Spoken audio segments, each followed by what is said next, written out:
నెల్లూరు నగరంలోని దోమల సమస్యను ఇవ్వాలి. అందరికి మంచి నీళ్లను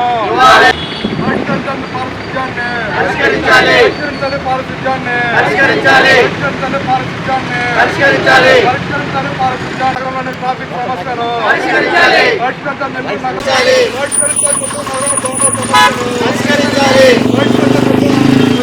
భారత ప్రజాతంత్ర సమాఖ్య దోమల సమస్యను వెంటనే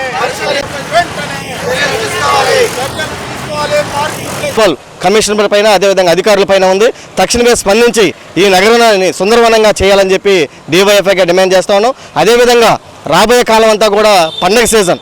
ఈ పండగ సీజన్లో అనేక మంది ఈ జిల్లాలో ఉన్నటువంటి ప్రజలందరూ కూడా నగరానికి వచ్చి షాపింగ్ చేసే పరిస్థితి ఉంది. కానీ ఎక్కడ కూడా షాపింగ్ మాల్స్కి కావచ్చు, ఈ యొక్క పెద్ద పెద్ద షాపింగ్ మాల్స్కి ఎక్కడ కూడా పార్కింగ్ లేదు. పార్కింగ్ లేకపోవడం వల్ల రోడ్ల మీదే పార్కింగ్ చేసి షాపింగ్ చేసే పరిస్థితి ఉంది. తక్షణమే ఈ జిల్లాలో నగరంలో ఉన్నటువంటి అనేకమైనటువంటి సెంటర్లు VRC కావచ్చు, టంకోడ్ కావచ్చు, ఈ సెంటర్లన్నింటిలో కూడా ప్రధానమైన షాపింగ్ మాల్స్ అన్నీ కూడా ఈ సెంటర్లో ఉన్నాయి. తక్షణమే ఈ షాపింగ్ మాల్స్ ఎక్కడైతే పర్మిషన్ లేనటువంటి షాపింగ్ మాల్స్ ఉన్నాయో వీటిలన్నింటిలో కూడా సీజ్ చేయాలని చెప్పి DYFIగా మేము డిమాండ్ చేస్తూ ఉన్నాం. రోజుకి నెల్లూరు జనాభా విపరీతంగా పెరిగిపోతున్నారు. ఇప్పటికే దాదాపు 10 లక్షల మంది 10 లక్షల పైన నెల్లూరు జనాభా ఉన్నారు. కానీ పారిశుధ్యం చూసి అధ్వానంగా ఉంది. నెల్లూరు నగర ప్రజలకు పన్నుల పేరుతో వేల రూపాయలు, కోట్ల రూపాయలు వసూలు చేస్తున్నారు. కానీ నెల్లూరు నగర ప్రజలకు అందించాల్సిన మౌలికమైన వసతులు కూడా అందించడం లేదు. నెల్లూరు నగరంలో ఏ మూల చూసినా కూడా పారిశుధ్యం అధ్వానంగా ఉంది. రోజుకి పెరిగిపోతున్న జనాభాకు అనుగుణంగా పారిశుధ్య కార్మికులు పెంచాల్సిన మన మున్సిపాలిటీ మనుషులు మాత్రం పెంచడం లేదు. అదేవిధంగా నెల్లూరు నగరానికి ఆనుకొని పెన్నా నది ఉంది. ఆ పెన్నా నదికి ఆనుకొని ఉన్న నెల్లూరు నగరంలో కూడా కనీసమైన మంచినీళ్ళు కూడా తాగడానికి అందించడం లేదు. ఈరోజు డబ్బులు పెట్టి కొనుక్కోమంటున్నారు. వేల రూపాయలు, కోట్ల రూపాయలు పన్నులు పెడితే వసూలు చేసే డబ్బు మొత్తం ఏం చేస్తామని చెప్పేసి మేము DYFIగా డిమాండ్ చేస్తున్నాం.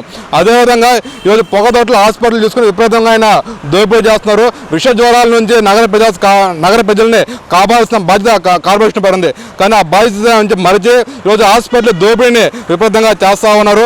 అదేవిధంగా పార్కింగ్ నెల్లూరు నగరంలో వేలకు వేలు, కోట్ల రూపాయలు దండుకొని ఈరోజు అనుమతులు లేకుండా షాపింగ్ మాల్స్ కానీ హాస్పిటల్కి కానీ అనుమతులు ఇస్తున్నారు. ఈరోజు నెల్లూరు నగరంలో JVR కానీ, లక్కీ కానీ, సౌత్ ఇండియా షాపింగ్ మాల్ కానీ, సుమా షాపింగ్ మాల్ కానీ ఇవన్నీ కూడా నెల్లూరు నగరంలో ప్రధాన కూడల్లో ఉన్నాయి. ఈ ప్రధాన కూడలు ఉండడానికి కూడా కనీసమైన పార్కింగ్ లేకుండా బండ్లు పెట్టుకోవడానికి కనీసం అక్కడ పనిచేసే స్టాఫ్కి కూడా బండ్లు పెట్టడానికి పార్కింగ్ లేదు. అందరూ కూడా రోడ్ల మీద పెడుతున్నారు. ఇవన్నిటిని కూడా భవిష్యత్తులో DYFIగా ఈరోజు చర్యలు తీసుకోకపోతే నగర ప్రజలను సమీకరించి పెద్ద ఎత్తున ఆందోళన చేస్తామని చెప్పి తెలియజేస్తున్నాం.